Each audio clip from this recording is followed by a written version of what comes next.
Buenos días y bienvenidos a la capilla de la Iglesia Episcopal San Jorge en Central Falls, Rhode Island. Hoy es el 17º domingo después de Pentecostés y quiero invitarle a que participe en nuestro tiempo de oración y lectura bíblica para la gloria de Dios. Bendito sea Dios, el Padre, el Hijo y el Espíritu Santo, y bendito sea su reino, ahora y por siempre.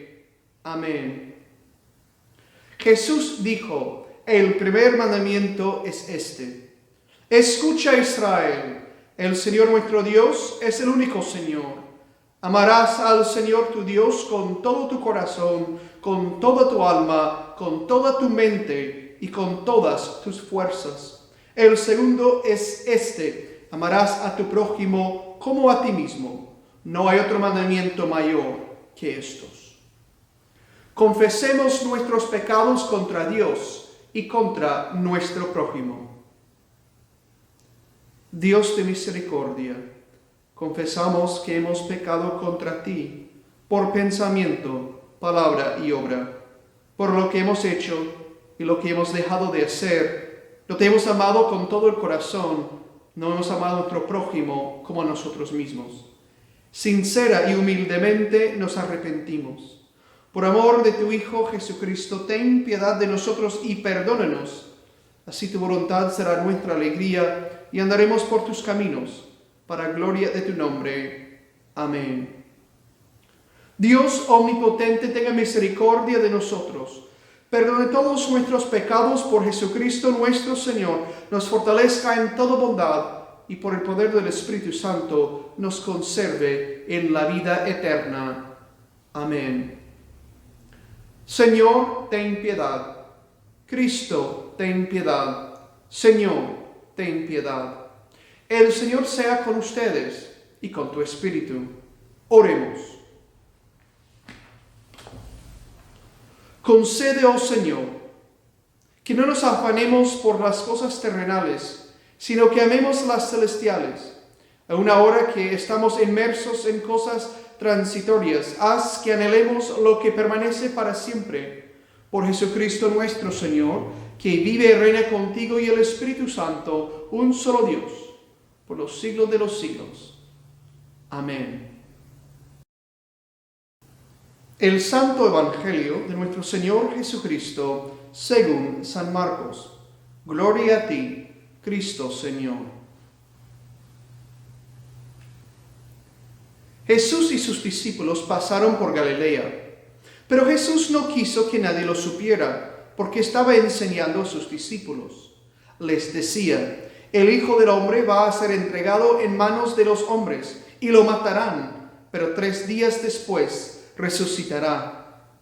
Ellos no entendían lo que les decía y tenían miedo de preguntarle.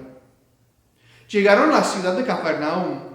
Cuando ya estaban en casa, Jesús les preguntó, ¿qué venían discutiendo ustedes por el camino? Pero se quedaron callados, porque en el camino habían discutido quién de ellos era el más importante. Entonces Jesús se sentó, llamó a los 12 y les dijo, si alguien quiere ser el primero, deberá ser el último de todos y servirlos a todos. Luego puso un niño en medio de ellos y tomándolo en brazos les dijo, el que recibe en mi nombre a un niño como este, me recibe a mí, y el que me recibe a mí, no solamente me recibe a mí, sino también a aquel que me envió. El Evangelio del Señor. Te alabamos, Cristo, Señor. En el nombre del Padre, y del Hijo, y del Espíritu Santo. Amén. Hoy Jesús quiere enseñar a sus discípulos. Nos tiene que enseñar 2 cosas. La primera cosa que nos dice San Marcos que Jesús enseñó a sus discípulos era que Él tiene que ser entregado a las manos de hombres malvados, que lo iban a matar y que resucitaría al 3er día. Dice San Marcos que no lo entendieron, que les costó entender el mensaje, pero como que no entendían, también tenían miedo de preguntarle nada. Algo curioso. No es la primera vez que Jesús enseña a los discípulos que tienen que morir y resucitar. De hecho, el domingo pasado escuchamos de cómo lo dijo abiertamente a los discípulos y Pedro lo reclamó. Quizás en la segunda ocasión los discípulos tenían miedo no tanto de hacerle preguntas, sino de ser regañados por el Señor. Pero no entendieron. Habían escuchado la verdad, pero no habían podido asimilar lo que significaría para el Maestro, ni para ellos, ni para el mundo. Y dice que andaban por el camino y llegaron a Capernaum. Recordemos que Capernaum era el centro de operaciones para Jesús en área de Galilea. Allí vivía Pedro, allí tenía Jesús quizás parte de su negocio cuando trabajaba de carpintero o de albañil, o como queremos entender ese trabajo que tenía el Señor, aparte de ser un maestro. Y les preguntó cuando estaban ya en la casa, ¿qué venían discutiendo ustedes por el camino? ¿De qué estaban hablando tanto?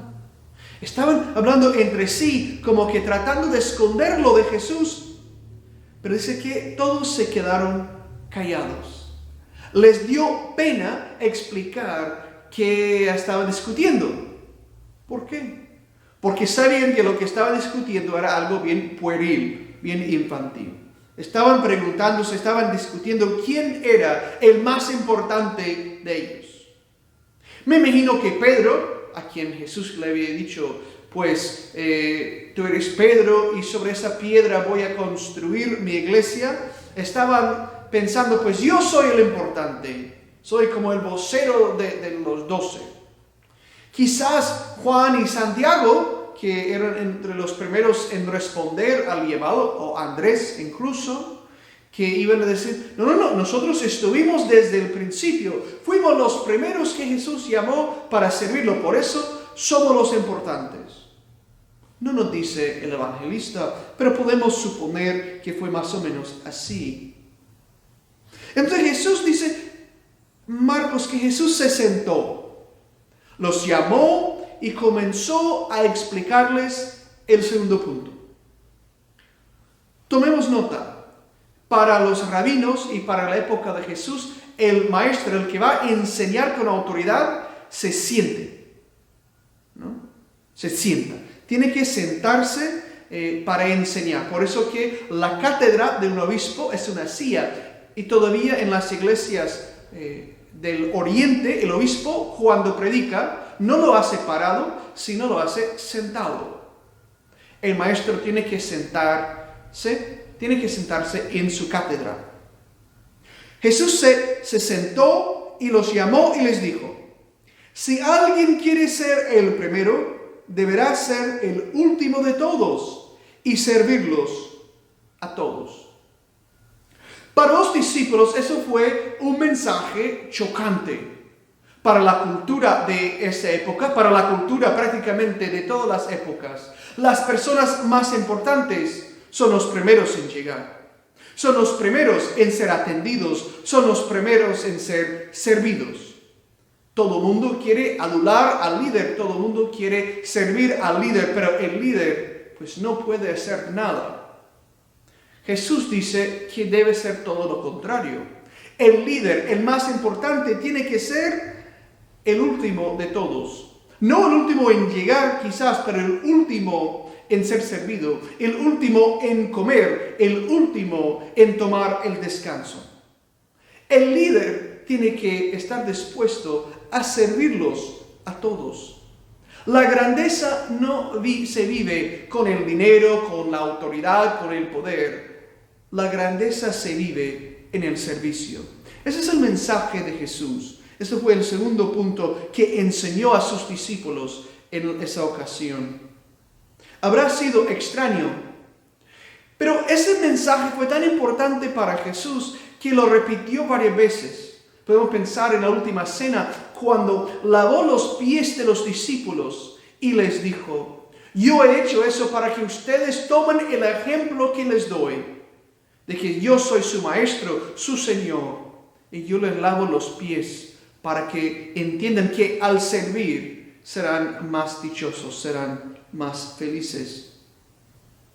Hay un libro escrito hace pocos años realmente que dice los líderes comen de último. Y tomó el modelo de los oficiales militares de la infantería de la Marina de los Estados Unidos, es decir, los Marines.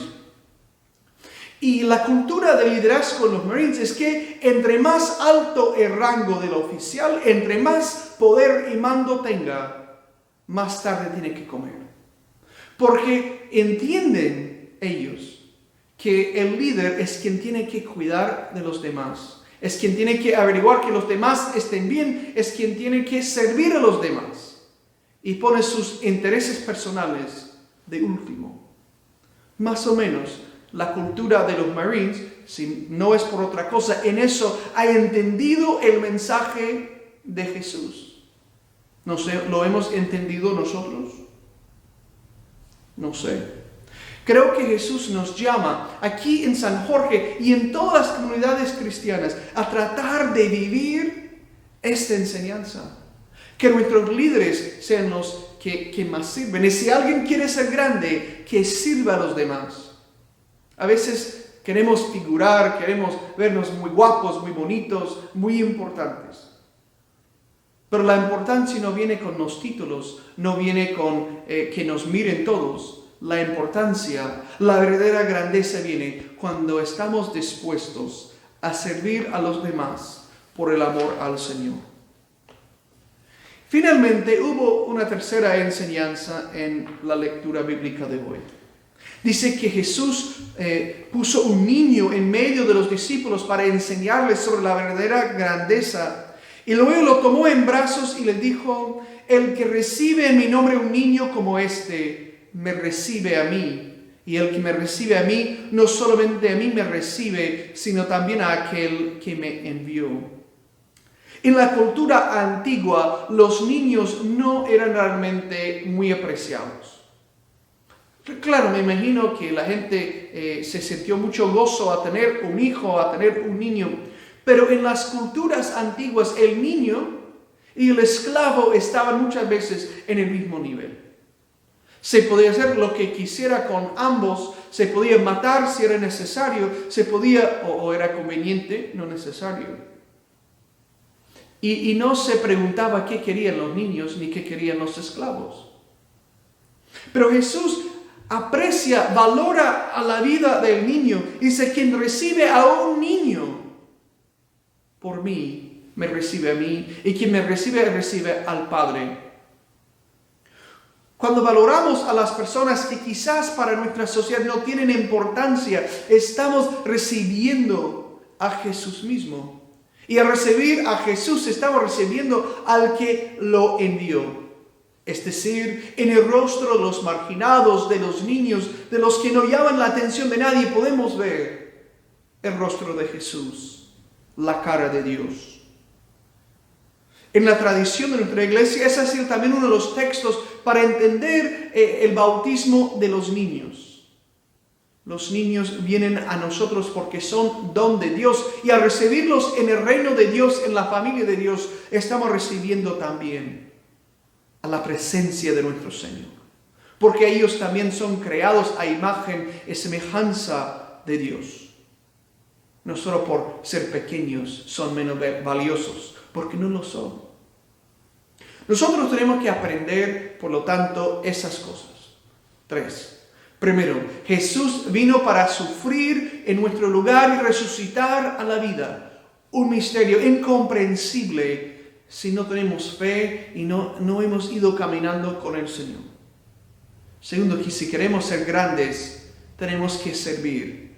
Tenemos que prestar nuestro servicio a los marginados, a los débiles, a los que están alrededor de nosotros. Porque es lo que hizo Jesús. Y quiere que imitemos su grandeza. Y no nos creamos mucho porque tenemos un título, o porque tenemos un puesto, o porque tenemos dinero, o porque la gente nos mire. No. Somos grandes cuando servimos. De último, tenemos que valorar a las personas que la sociedad no toma en cuenta. Y tenemos que amarlas, y tenemos que ver que en estas personas Dios está presente también, y queremos encontrarnos con Dios en la vida de los demás. Amén.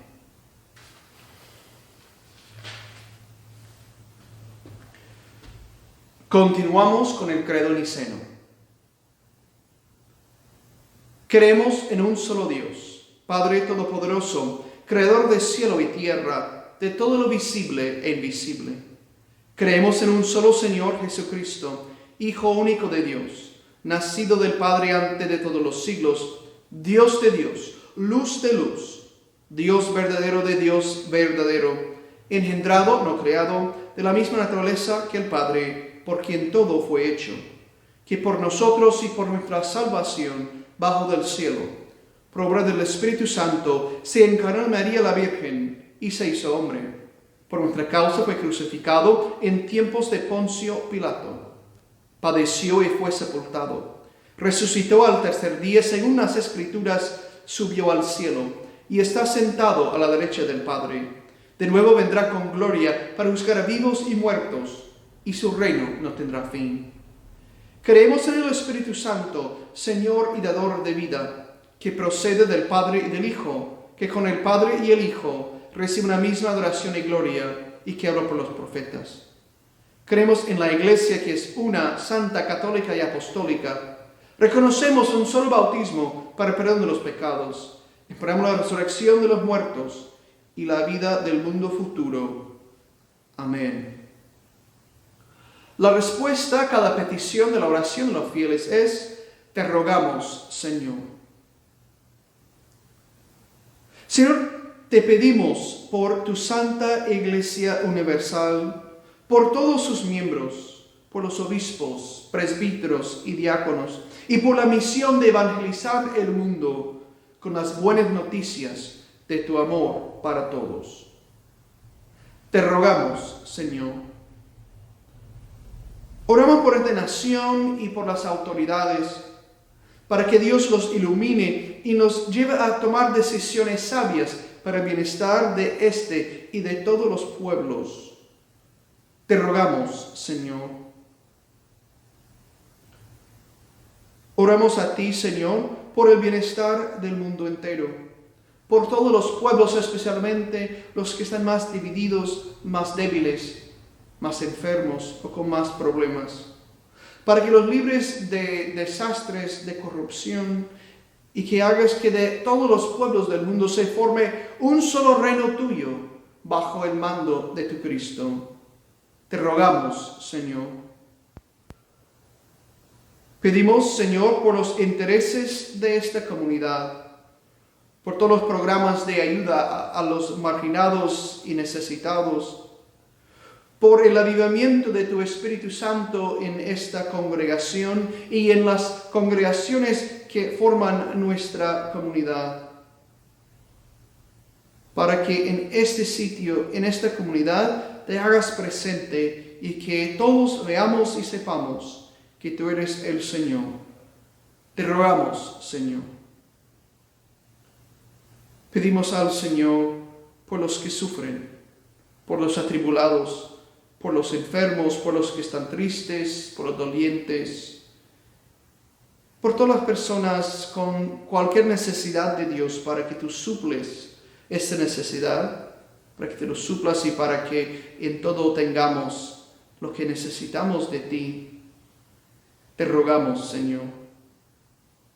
Esta semana que comenzamos la preparación para el bautismo y las clases de primera comunión, pedimos que bendigas a los candidatos al santo bautismo y para recibir el santísimo sacramento del cuerpo y sangre de tu Hijo. Que bendigas a sus padres y padrinos y que se pueda impartir la fe de manera que crezcan todos y que te amemos y sirvamos más.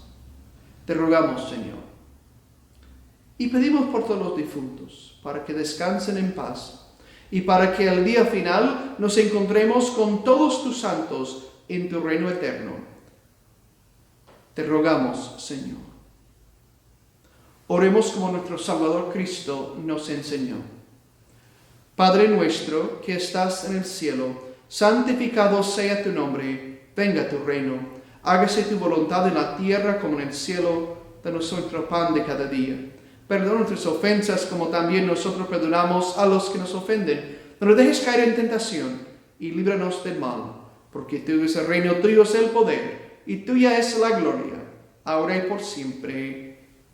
Amén. Padre Celestial, tú has prometido escuchar lo que pidamos en nombre de tu Hijo. Acepta y cumple nuestras peticiones, te suplicamos, no como te lo pedimos en nuestra ignorancia, ni como lo merecemos por nuestro pecado, sino como tú nos conoces y amas en tu Hijo, Jesucristo nuestro Señor. Amén.